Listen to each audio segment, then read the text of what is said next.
அன்பர்களே, இன்று செவ்வாய்க்கிழமை கோத்தகிரி சக்தி மலை வடிவேல் முருகன் கோயிலை இன்று தரிசிப்போம்.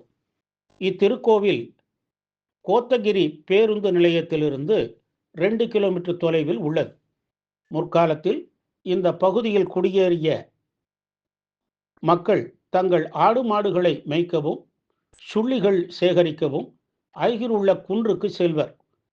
அவர்கள் இந்த குன்றில் நெடிது உயர்ந்த வளர்ந்த மரம் ஒன்றின் கீழ் நாகமும் மயிலும் தினமும் வந்து செல்வதை கண்டனர். இதனை ஊர் பெரியவரிடம் கூறினர். ஊர் பெரியவர்கள் வந்து அந்த மரத்தின் கீழ் சுயம்பு மூர்த்தம் ஒன்று இருப்பதை கண்டனர். அந்த மூர்த்தம் முருகனே என தீர்மானித்தனர். அப்போது ஒரு மயில் தோகை விரித்தாடியது.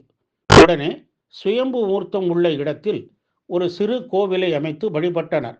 அங்கு வந்த ஆறுமுகனை வணங்கியோருக்கு அவன் அருளால் நல்வாழ்வு கிட்டவே சுற்று வட்டார ஊர் மக்களும் வந்து வழிபட கோவில் விரிவுபடுத்தப்பட்டது. இன்று ஆதிவிநாயகர், சொர்ணபுரீஸ்வரர், சொர்ணாம்பிகை, பைரவர், சண்டிகேஸ்வரர், நாகர் ஆகியோர் தனித்தனி சன்னதிகளில் அருள் பாலிக்கிறார்கள். தட்சிணாமூர்த்தி, லிங்கோத்பவர், பிரம்மா ஆகியோர் கோஷ்டங்களில் உள்ளனர். இந்த கோவில் சோமாஸ்கந்த ஸ்வரூபத்தில், அதாவது ஈஸ்வரனுக்கும் அம்பிகைக்கும் நடுவே முருகப்பெருமான் சன்னதி உள்ளது. முருகன் விக்கிரகம் வேலுடன் இருப்பது போல அமைக்கப்பட்டுள்ளது. வேல் என்பது ஞானம். ஞான வேலை ஏந்திய வெற்றிவேல் முருகனை வழிபடுவோருக்கு ஞானம் பெருகிடும், வினைகள் அகன்றிடும். முருகன் கையில் உள்ள வேல் ஞான சக்தியாக உள்ளதால் இம்மலை சக்தி மலை என பெற்றது. இங்கு ஒரு முறை வழிபாடு நடத்திய திருமுருக கிருபானந்த வாரியார் சுவாமிகள் இத்தலம் சாநித்தியமிக்க தலம் என்றும், எதிர்காலத்தில் பெரிய கோவிலாக இது மாறி நிற்கும் என்றும் வாழ்த்தினார். அவரது வாக்கின்படி வெற்றிவேல் முருகன் கோவில் பல நிலைகளில் வளர்ந்து இன்று தைப்பூசத்தன்று தேர் திருவிழா நடைபெறும் அளவிற்கு உயர்ந்துள்ளது. இந்த கோவிலுக்கு கோடை விடுமுறை காலத்தில் பெருந்திரளாக பக்தர்கள் வருகிறார்கள். மாணவர்கள் வடிவேலனை வழிபடுத்த பின்பே தியானத்தில் ஈடுபடுகிறார்கள். இதனால் கல்வி வளம் பெறுகிறார்கள். மூலவரின் இடப்பக்கத்தில் மயிர்பீலி உள்ளது. உடல்நலம் பாதிக்கப்பட்டோர் செவ்வாய்க்கிழமைகளில் இங்கு வருகிறார்கள்.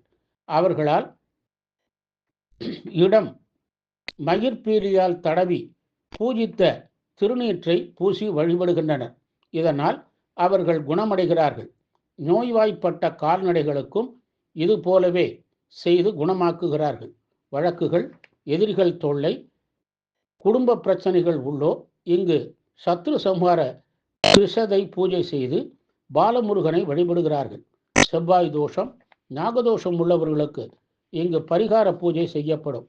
கிருத்திகை, பௌர்ணமி, பிரதோஷம், வைகாசி, விசாகம், பங்குனி உத்திரம், கந்தசஷ்டி, தைப்பூசம், ஆடி கிருத்திகை போன்றவை இங்கு விழா நாட்கள். தைப்பூச விழா 11 நாட்கள் நடைபெறும். அனைத்து வரங்களையும் தந்து நலமருளும் கோத்தகிரி சக்திமலை முருகனை வழிபட்டு நல்லருள் பெறுவோமாக. வெற்றிவேல், வீரவேல்.